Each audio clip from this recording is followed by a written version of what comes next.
Thank you for joining Packaging Corporation of America's first quarter 2021 earnings results conference call. Your host today will be Mark Kowlzan, Chairman and Chief Executive Officer of PCA. Upon conclusion of his narrative, there will be a Q&A session.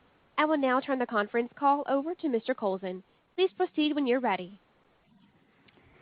Thank you. Good morning, and again, I appreciate everybody participating today in Packaging Corporation of America's first quarter 2021 earnings release conference call. I'm Mark Kowlzan, Chairman and CEO of PCA, and with me on the call today is Tom Hassfurther, Executive Vice President who runs our packaging business, and Bob Mundy, our Chief Financial Officer. I'll begin the call with an overview of our first quarter results and then turn the call over to Tom and Bob, who will provide additional details. I'll then wrap things up, and then we'll be glad to take questions. Yesterday, we reported first quarter net income of $167 million, or $1.75 per share. First quarter net income included special items expenses of 2 cents per share related to closure costs for certain corrugated products facilities and specific costs related to discontinuing paper operations associated with the previously announced conversion of the number 3 machine at our Jackson, Alabama mill to linerboard. Excluding the special items, first quarter 2021 net income was $169 million, or $1.77 per share, compared to the first quarter 2020 net income of $143 million, or $1.50 per share. First quarter net sales were $1.8 billion in 2021 and $1.7 billion in 2020. Total company Ebitda for the first quarter, excluding special items, was $342 million in 2021 and $311 million in 2020. Details of the special items for both the first quarter of 2021 and 2020 were included in the schedules that were accompanying the earnings press release. Excluding the special items, the 27 cents per share increase in first quarter 2021 earnings compared to the first quarter of 2020 was driven primarily by higher volumes of 45 cents and prices and mix 31 cents in the packaging segment and lower annual outage expenses for 12 cents. The items were partially offset by lower volumes, 28 cents, and prices and mix of 3 cents in the paper segment. Operating costs were 15 cents per share higher, primarily due to inflation-related increases, particularly in the areas of labor and benefits expenses, and fiber costs and energy. We also had inflation-related increases in our converting costs, which were 2 cents per share higher. For the last 3 quarters, freight and logistics costs have risen and were 12 cents per share higher in the first quarter compared to last year. Significant increases in fuel costs, tight truck supply, and a higher mix of spot pricing to keep up with box demand are the primary drivers. And in the first quarter, we had the issues brought on by the winter storms as well. We also had other expenses of 1 cent per share. Looking at the packaging business, Ebitda, excluding special items in the first quarter of 2021 of $352 million with sales of $1.6 billion, resulted in a margin of 22% versus last year's Ebitda of $290 million and sales of $1.5 billion, or a 20% margin. Demand in the packaging segment remained very strong as sales volume in both our containerboard mills and our corrugated products plants set or matched all-time quarterly records. Although we were able to replenish some inventory during the quarter by utilizing the Jackson, Alabama mill for additional containerboard production, we again ended the period with inventory levels lower than planned and at record lows from a weeks of supply standpoint due to stronger than expected demand. Our mills and box plants displayed outstanding management of their operations to meet customer commitments in spite of several weather-related events that impacted their operations, created raw material availability issues, and presented both inbound and outbound freight and logistics challenges. In addition, our facilities continued to deliver on numerous cost reduction initiatives, efficiency improvements, and capital projects, and bringing the benefits of those efforts to the bottom line. We also recently completed 2 high-return strategic projects that we've mentioned to you before: the OCC project at our Wallula mill and the boiler project at our Filer mill. The tremendous effort our employees put into these initiatives and projects helps us minimize some of the cost inflation we see every year, and especially now with what we're seeing in the areas I mentioned previously. I'll now turn it over to Tom, who will provide more details on containerboard sales in our corrugated business. Thank you, Mark. As Mark mentioned, corrugated products and containerboard demand were very strong during the quarter. Total volume in our corrugated products plants was up 6.6% versus last year and equaled the all-time record for total box shipments that we just set in the fourth quarter of 2020. Shipments per day were up 8.3% over last year, which set a new first quarter record for us. Strong domestic demand drove outside sales volume of containerboard 13% above last year's first quarter. Domestic containerboard and corrugated products prices and mix together were 26 cents per share above the first quarter of 2020 and up 52 cents per share compared to the fourth quarter of 2020, as we continued to implement our November 2020 announced price increases during the quarter, and we began the implementation of our announced March increase. Export containerboard prices were up 5 cents per share versus last year's first quarter and up 4 cents per share compared to the fourth quarter of 2020. I'll now turn it back to Mark. Thanks, Tom. Looking at our paper segment, Ebitda, excluding special items, in the first quarter was $16 million with sales of $165 million, or a 10% margin, compared to the first quarter of 2020's Ebitda of $42 million and sales of $217 million, or a 19% margin. As expected, sales volume was about 22% below last year, as we ran only one machine at the Jackson, Alabama mill this quarter versus both machines running in the first quarter of 2020. First quarter paper prices and mix were almost 3% below last year.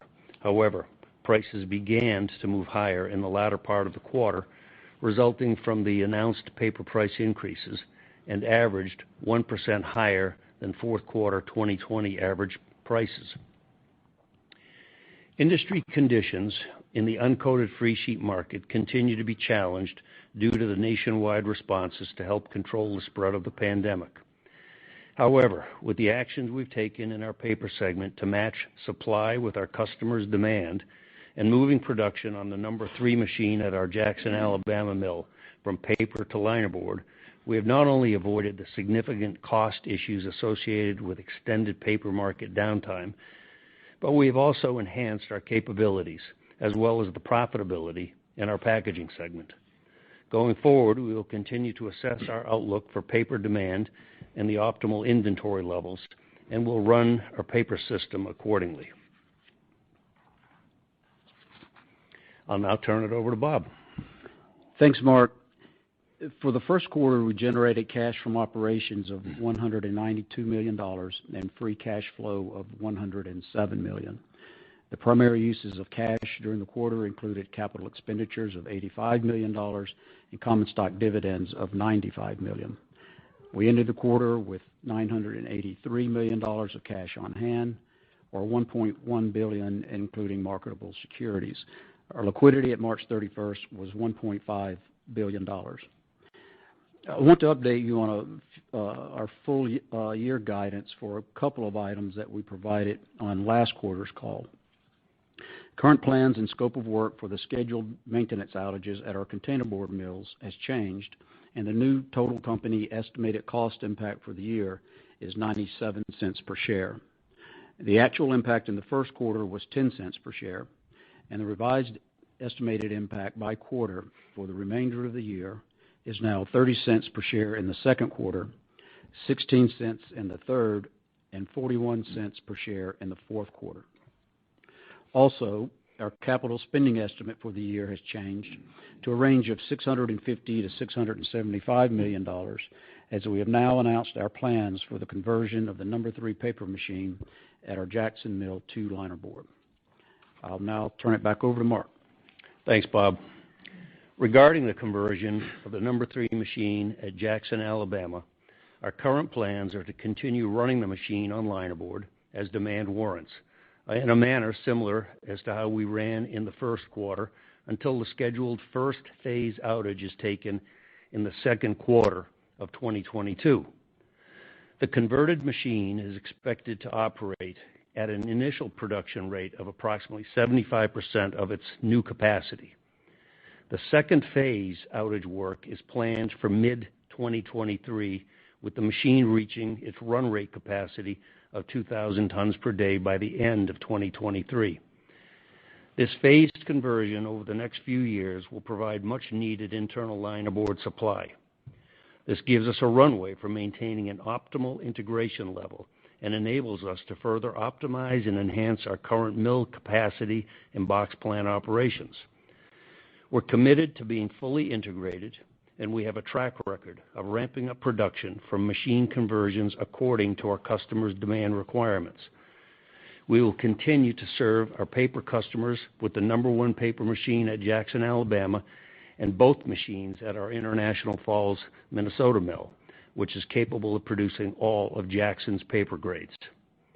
Looking ahead as we move from the first and into the second quarter, in our packaging segment, we expect demand to remain strong, and we will continue implementing our previously announced paper price increases.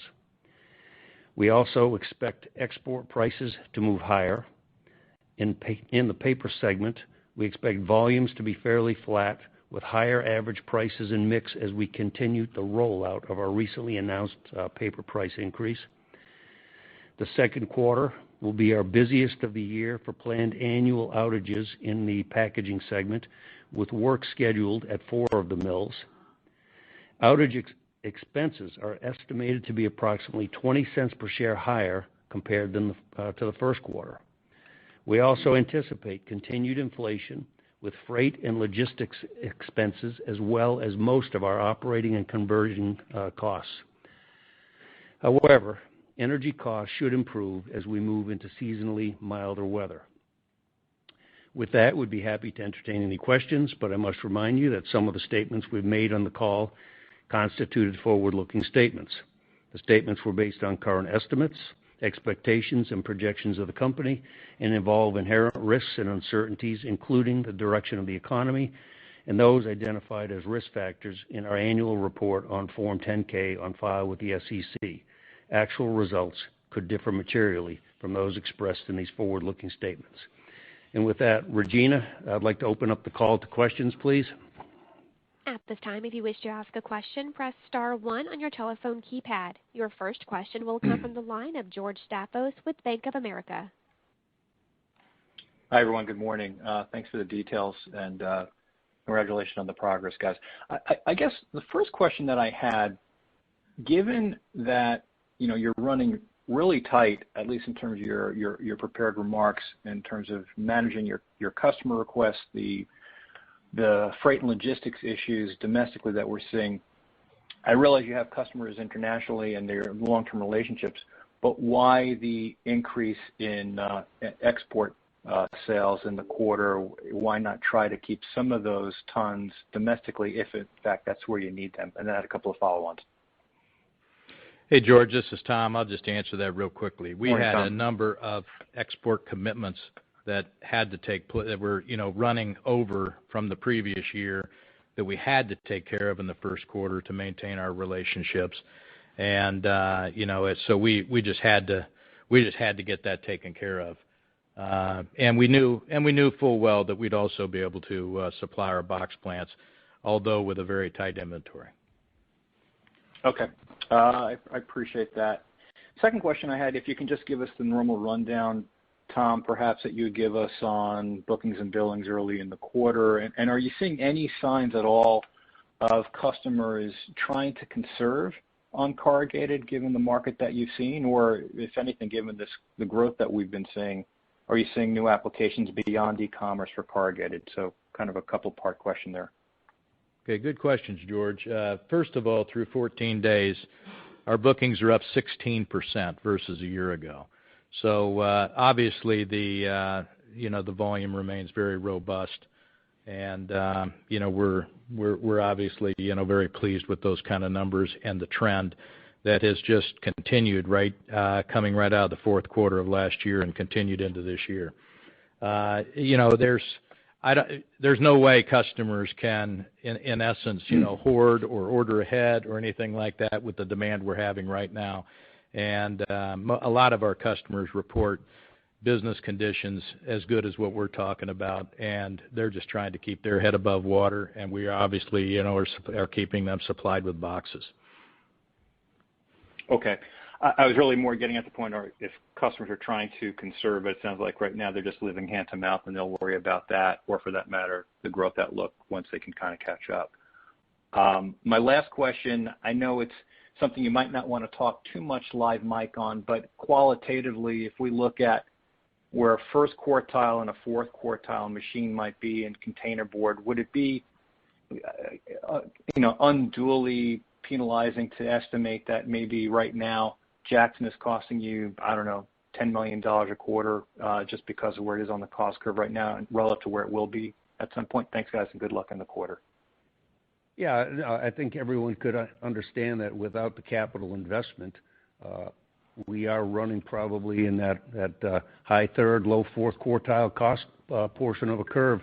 The beauty of it is, though, it's very productive, very efficient in providing us the critical tons we need to run the box system. We've also, in the last 4 months, we've taken considerable cost out as we've learned more about the machine, but the machine has proven to be, quite an extremely efficient machine. But someone might think about the capital spending that we are undertaking as we speak that will go through next year and the year after. It's not only the incremental productivity that we'll capture with the capital spending, but it's the significant cost reduction that we'll see over the next 2 years coming out of that facility. So we have an elegant plan in place, and right now, even though the costs are higher, as one would expect, the tons are extremely valuable to our system. Thank you very much, Mark. I'll turn it over. Okay. Next question, please. Your next question comes from the line of Mark Wilde with Bank of Montreal. Thanks. Good morning, Mark, and congratulations Morning, Mark. on a very good quarter. Mark, I wondered, the mill volume was just incredible here in the first quarter. You did about 1.2 million tons, and your listed capacity in the K is 4.3 a year. So factoring in Jackson, I wondered if you can just help reconcile that, and is this a pace that's at all sustainable over time? No one asked us in January what we really produced in Jackson in the fourth quarter. But if you think about what we are producing and what we produced in the fourth quarter and what we produced in the first quarter, the Jackson number 3 machine on a run rate and looking at its grade mix is producing a little over 100,000 tons a quarter. It's in that range. And so if, on an annualized basis, it's providing an incremental 400+ thousand tons a year, to the run rate. And part of the reason, again, if you think about the filings, we did not have the machine listed as a true linerboard machine, so it was still, we still consider it a paper machine, providing us with some much-needed linerboard right now. Fast forward, if to help you with your math, if you assume the 4.3 million plus the 400,000 tons, you get to pretty close to your number. The other factor that we'll give you a little understanding on is the project I mentioned on the call just a few minutes ago, the Wallula OCC project. Not only was that going to be a fiber flexibility opportunity for the Wallula mill, but anybody that understands fiber physics, recycled fibers of any kind drain and dry much more easily than virgin fiber. And so by mixing now the OCC in with our virgin kraft fiber at the Wallula mill, we're seeing, as we expected, much higher speeds on the machines, and in particular the number 3 machine. The drainage, pressing, drying is far superior than it was before. And so starting in February, when we started the OCC plant up, we've been averaging close to 100 tons a day more production on that machine. And so that's another piece of the incremental first quarter tons that was built in. And that you'll see for the rest of the year also. So that really helped. Go ahead. Yeah, that's good. I was just going to say, I think when you first converted Wallula, you were talking about 400,000 tons there, but the potential to get it to, 5 or 550. Where would that machine be right now, taking into account the OCC mix? Well, the whole mill, because you don't forget the number 2 machine is sitting there making medium. We had talked all along that mill had the opportunity to get close to that 600,000 ton annualized run rate for both machines, and we're there essentially right now. Okay, all right, that's helpful. And just secondly, Mark, is there any way to help us think about the impact of this adverse weather in the first quarter? I would have expected, that would have caused issues perhaps down in DeRidder and maybe kind of across your converting business. I'm going to say a few things, and then Tom and Bob can add to that. We were very fortunate that we were not as severely impacted as some competitors. The DeRidder mill was able to run through this. We had transportation logistics problems trying to move raw materials in and finished goods out. We had the bigger impact in the Texas region, in the Dallas Metroplex area with our box plants. We had some of the box plants obviously down. Tom, do you want to add a little color to the, say, that 2-week period when we had a lot of the severe weather? Yeah, Mark, we obviously lost significant production time in those box plants. We made up for a lot of that in the subsequent month, but it was a very, very difficult month. The ag crop, obviously down the Rio Grande Valley, was dramatically impacted, which also impacted our volumes in that area. In addition, as you may be aware, the impact of the chemical plants that provide the chemicals that make up our glues and adhesives was definitely impacted, and we've been suffering shortages of that product across all the companies, and we've had to take some extraordinary measures to make sure that we can continue to run at much higher expense to do so. Okay, all right, that's really helpful. I'll turn it over, guys. Thank you. Okay, thanks, Mark. Next question, please. Your next question comes from the line of Mark Connolly with Stephens. Morning, Mark. Hello? Mark, you may be on mute. Okay, our next question will come from the line of Mark Weintraub with Seaport Global. Thank you. I believe you said that the impact from pricing in your domestic business was 52 cents from the fourth quarter to the first quarter. Was that right? Did I hear that right? Yes, Mark.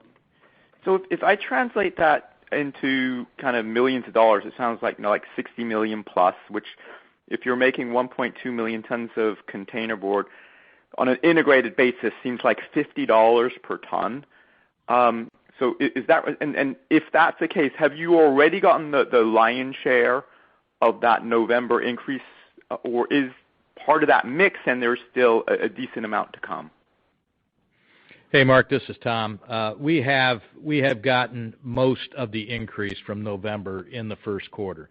We do have some that trails into the second quarter and even into the beginning of the third quarter just based on contracts. But the lion's share has been accomplished in the first quarter. Okay, thank you.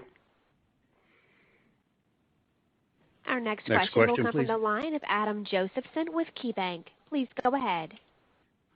Thanks. Good morning, everyone, and congrats on a really Morning, good Adam. quarter.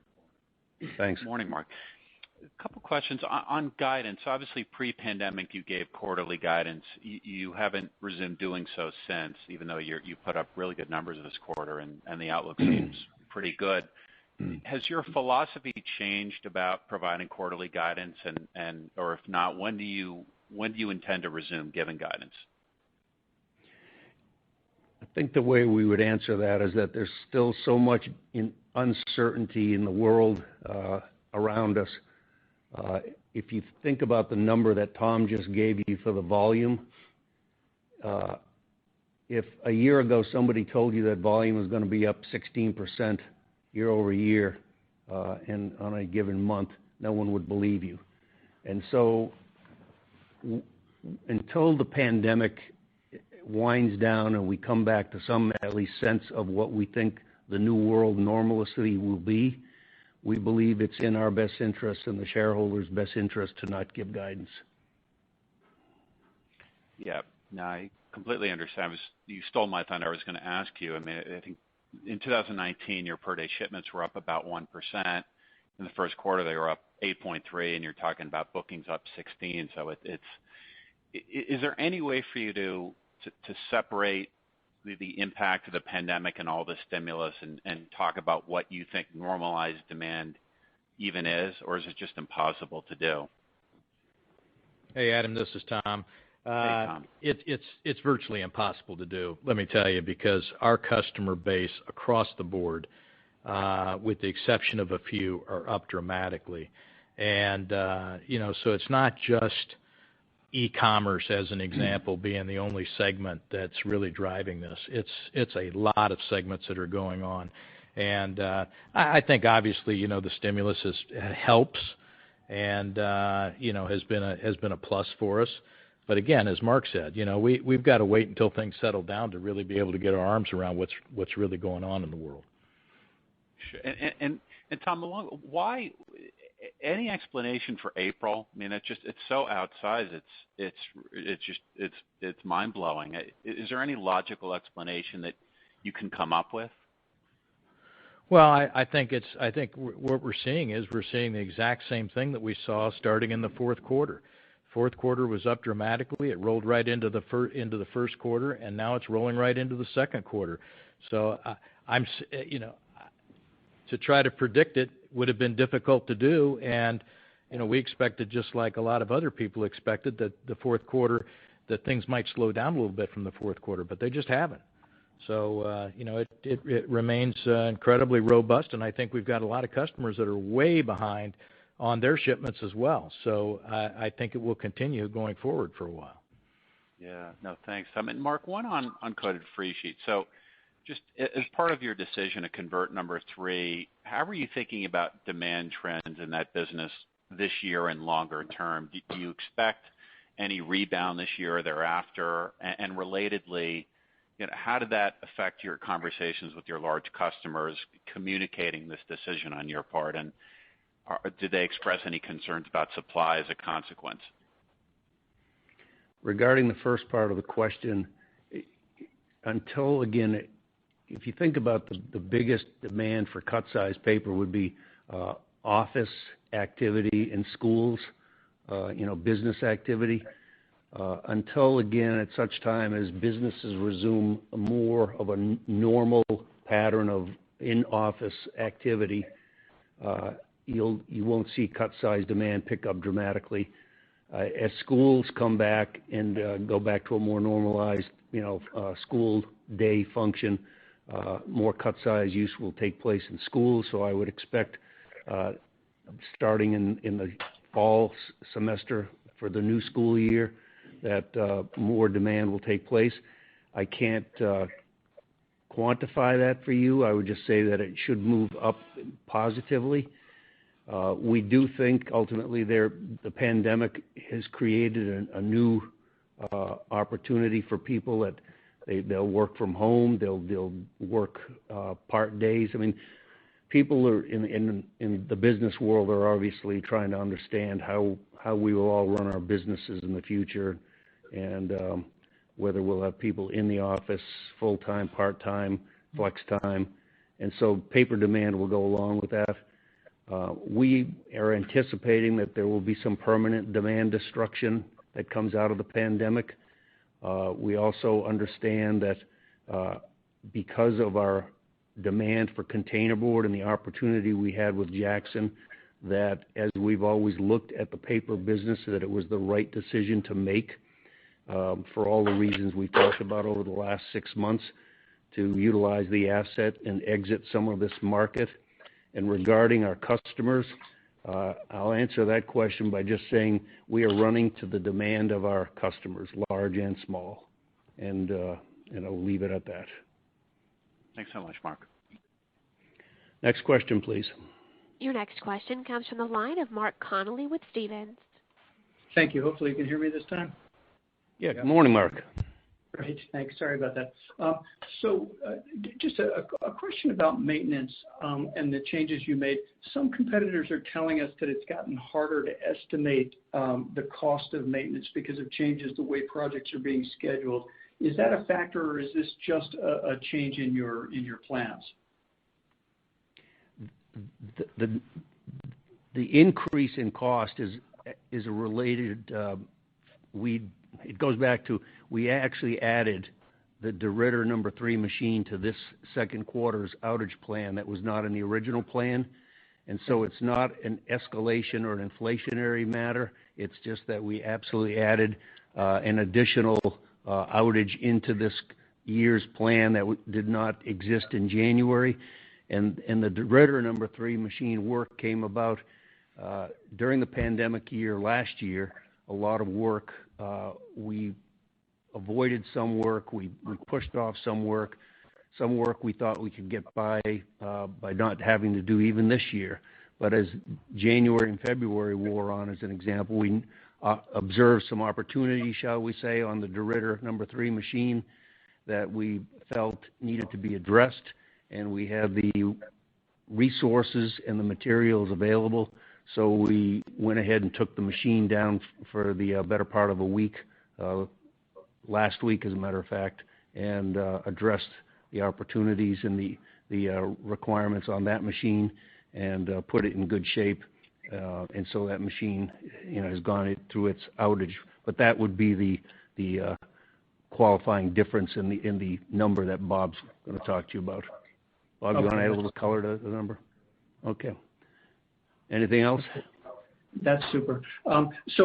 Just one question on the headwinds. Obviously last quarter headwinds were more of an overall challenge than they were this quarter, and yet you've got some headwinds that got worse. I was hoping you could put some of these headwinds in context for us and tell us which are still getting worse and where you're getting some relief.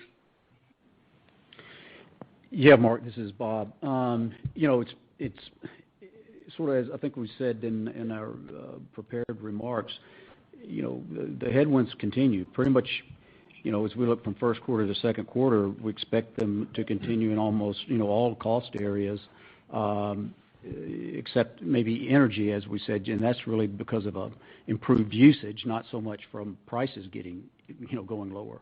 But in, recycled fiber, even, certain chemicals, repairs, materials, outside services, you name it, they all have converting costs. They all have an inflationary component that we see continuing, into the second quarter.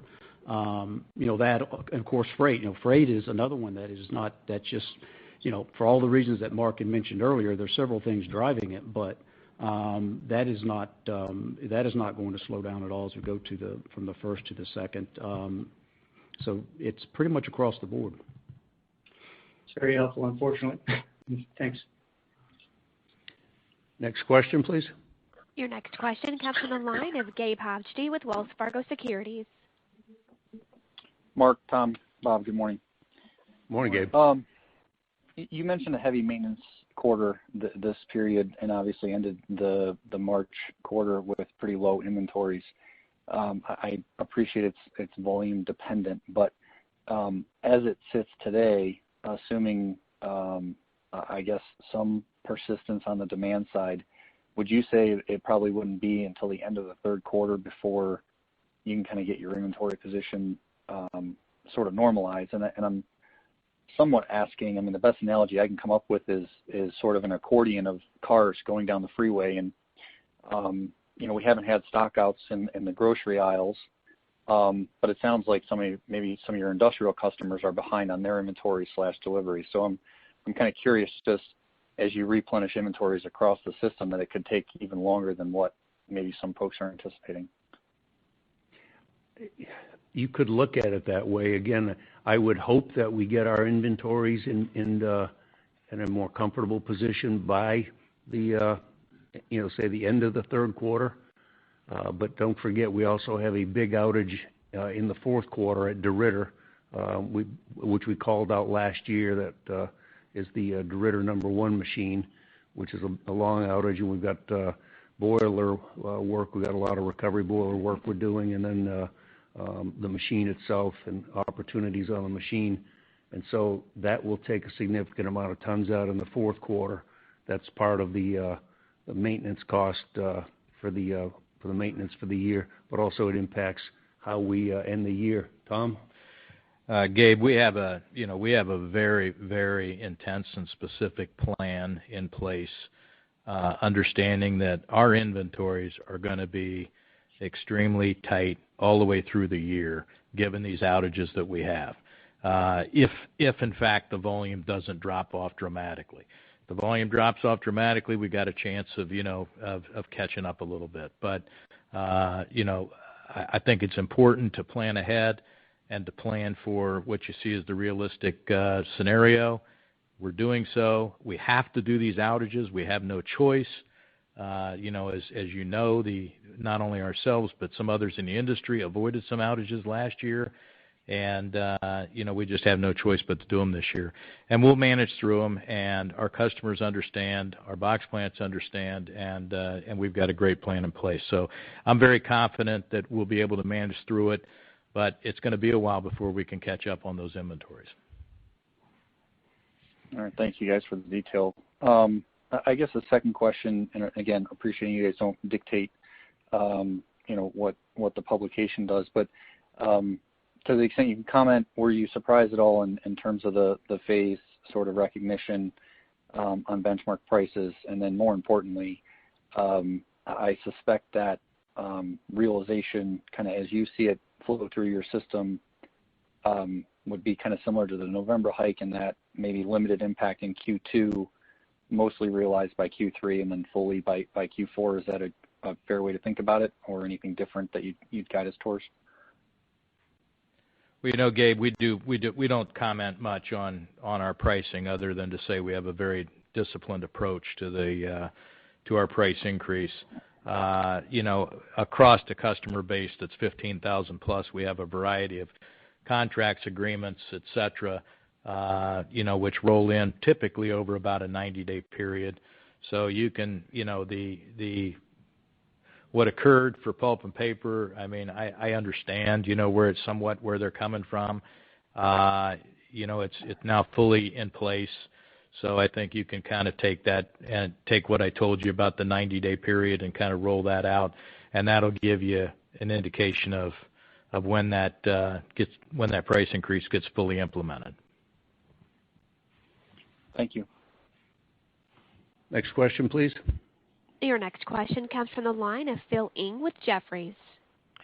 Hey guys, congratulations on another strong quarter. Box demand was obviously really strong this year, and it's been pretty impressive. Any color on the makeup of the end markets, and if that profile on the growth side have changed much since perhaps the back half of last year versus how things are kind of shaping up this year? I didn't hear the second half of the question. Phil, can you repeat that again?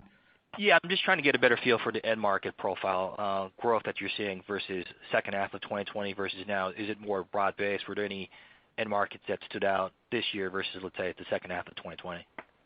Well, I think the number one market that probably stands out more so than any is e-com, but e-com is spread out along all sorts of product lines today and all sorts of different companies.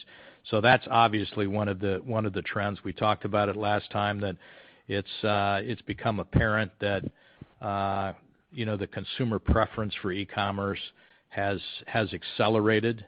We're seeing something that probably would have taken 3 to 5 years to take place that's now compressed into 6 months or a year because of the pandemic. That's one of the drivers. But I got to tell you that across the board, with this broad customer base of 15,000 plus customers, with the exception of just a few small industries, it's incredibly busy and demand is very high. So I'm very, very, very pleased with the trends we're seeing, and I think that's kind of an indicator of the potential going forward as well. But Tom, are you starting to see like an uptick, let's say, in some of these manufacturing end markets that weren't as obvious last year? I'm just trying to get a feel of the mix. I know the e-com piece is going to be strong. Is it a little more broad-based? I mean, I assume it has to be just given how strong demand is. No, yeah, you're absolutely right. It is broad-based, no question about it. It's broad-based. And in fact, we've got customers who could be even busier if they could get, if they could get supplied with some of their products. They've got very tight supplies on their part as well of either ingredients or parts that go into their products, and otherwise they'd be even busier. So there's even a good backlog building. Got it. And then you mentioned earlier that inventory is going to be pretty tight throughout the year. Is that going to be a governor in terms of your ability to kind of supply boxes to your customer, or you have it in a pretty good spot in terms of being able to kind of supply that from inventory level? No, when I talk about inventories being tight, we won't have some of the comfort level that we might like to have, but we'll certainly have enough inventory to supply all of our customers with their needs. Okay, that's helpful. And just one last quick one for me. Appreciating Jackson's not fully ramped up and the capital's not in yet. Do you see from an operating cost standpoint, as you kind of continue to run this year, does that come down a little bit this year, or is that going to be more of a 2022 event once you have it fully ramping into that second phase? As I said earlier, just in the last 6 months, we've taken a significant amount of cost out, and opportunities that were discovered on a daily basis, and that will continue through the year. And we've learned a lot of things about the machine, but the machine right from the get-go has been an extremely efficient, productive machine for us, and we've made hundreds and hundreds of changes in the process, from the pulp mill and the liquor cycle and wood yard and on and on and on, that have helped us take some cost out of the finished product. So we're very pleased with where we are today, and we expect to continue that effort and get us set up for the first major phase outage next year. Okay, super. Thank you, guys. Thank you. Next question. Your next question comes from the line of Neil Kumar with Morgan Stanley. Hi, good morning. Thanks for taking my question. Morning. I know you touched on increases in recycled fiber prices earlier, but I was just curious whether you've seen any inflation in your virgin fiber baskets. Are there any large differences in terms of those virgin fiber prices by region across your network of mills? That's been fairly flat. You see the weather-related phenomena that impacts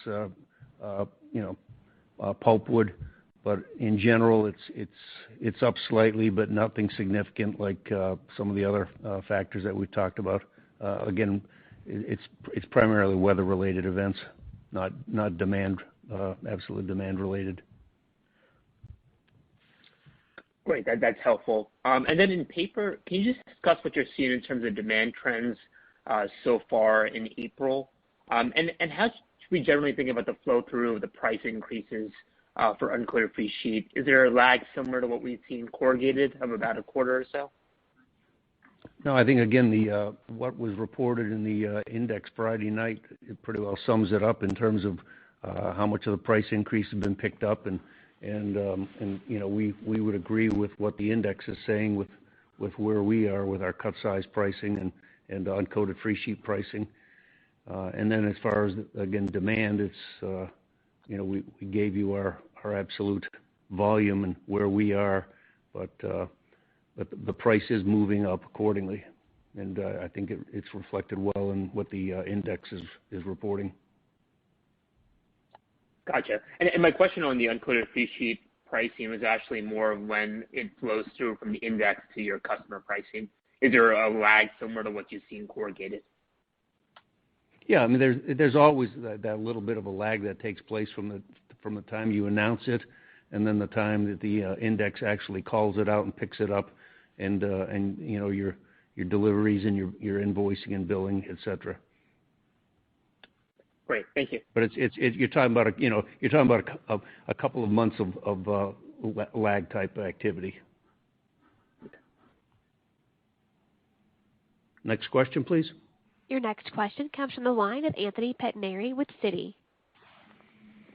Good morning. Morning. Regarding the increase in CapEx guidance for what you talked about in the previous quarter, is that all due to Jackson, or are you pulling forward or accelerating any other kind of high return projects or any other areas that you'd call out? And then understanding you're not giving forward guidance, but is there a way to think about what normalized CapEx for PCA would be when you get finished at Jackson? The first part of your question is yes. Jackson is the primary mover that's increasing the CapEx for the year. The second part of your question, as far as what's normal in the new world, I can't answer that. We're always mindful of what opportunities we have, and we're very fortunate that a few years back we undertook a heavy reinvestment in the box plants and recapitalizing the opportunities in a lot of our plants, and in taking care of the mills in the manner that we do. So if you look at our capital effectiveness and the returns on our capital spending, we're very pleased with the returns that we see. And so capital is a matter of affordability and opportunity, and obviously I don't ever see us not having opportunities, and then it becomes a matter of affordability, and so I think that's the way you have to look at it. But we for the most part, we always have a portfolio of opportunities identified in the box plants and the mills that we go after short term and long term, and that's what's giving us this opportunity to be able to take care of the volume growth that you're seeing. Okay, that's very helpful. And then Tom, earlier you talked about raw material availability issues, and I think you specifically called out adhesives and glue. Understanding the cost headwinds are continuing into 2Q. In terms of outright shortages or just not being able to secure the raw materials, has that gotten materially better as some of these Gulf Coast plants have come back online, or is that still a nagging issue, and is it something that's impacted sales or orders or any kind of color you can give there? Well, Anthony, I think we're fortunate we got ahead of this early in the equation. We took some measures to make sure that we would not be caught as short as maybe perhaps some others. We're still hearing from suppliers. Some are saying that things should be back to a more normalized rate by the third quarter. Some others are saying no, maybe not so much. The chemical plants are back up, but some of the chemicals that they make that go into the adhesives are what I'd say less important to those chemical plants than other chemicals. So we're planning to do what we need to do throughout the year to make sure that we're taken care of, and that we don't have any customers that don't have boxes because of adhesive. We'll be able to satisfy all those needs, but it's going to be it's more costly to do it. There's no question about it. I mean, and I think we'll continue to have that headwind probably through the year. At least that's what we're planning on. But again, we've got the contingency plans in place to take care of that. Okay, that's very helpful. I'll turn it over. Thank you. Next question, please. Your next question will come from the line of Kyle White with Deutsche Bank. Hey, good morning. Thanks for taking the question. I know you talked about recycled fiber costs in general increasing from these current levels, but did you provide a specific near-term outlook and assumption for OCC going forward? Yeah, Kyle, certainly expect them to move up in the second quarter and, for the full year, we usually don't go out that far, but, they could be up, they could be up close to 50% over last year's average. Something in that ballpark is what it seems like right now. Got it. With the containerboard price increase in November and now the recent one here in March and April, I assume this is expected to fully offset the increased inflation headwinds you're seeing or expect going forward. And do you think this new pricing level reflects for how tight the market is?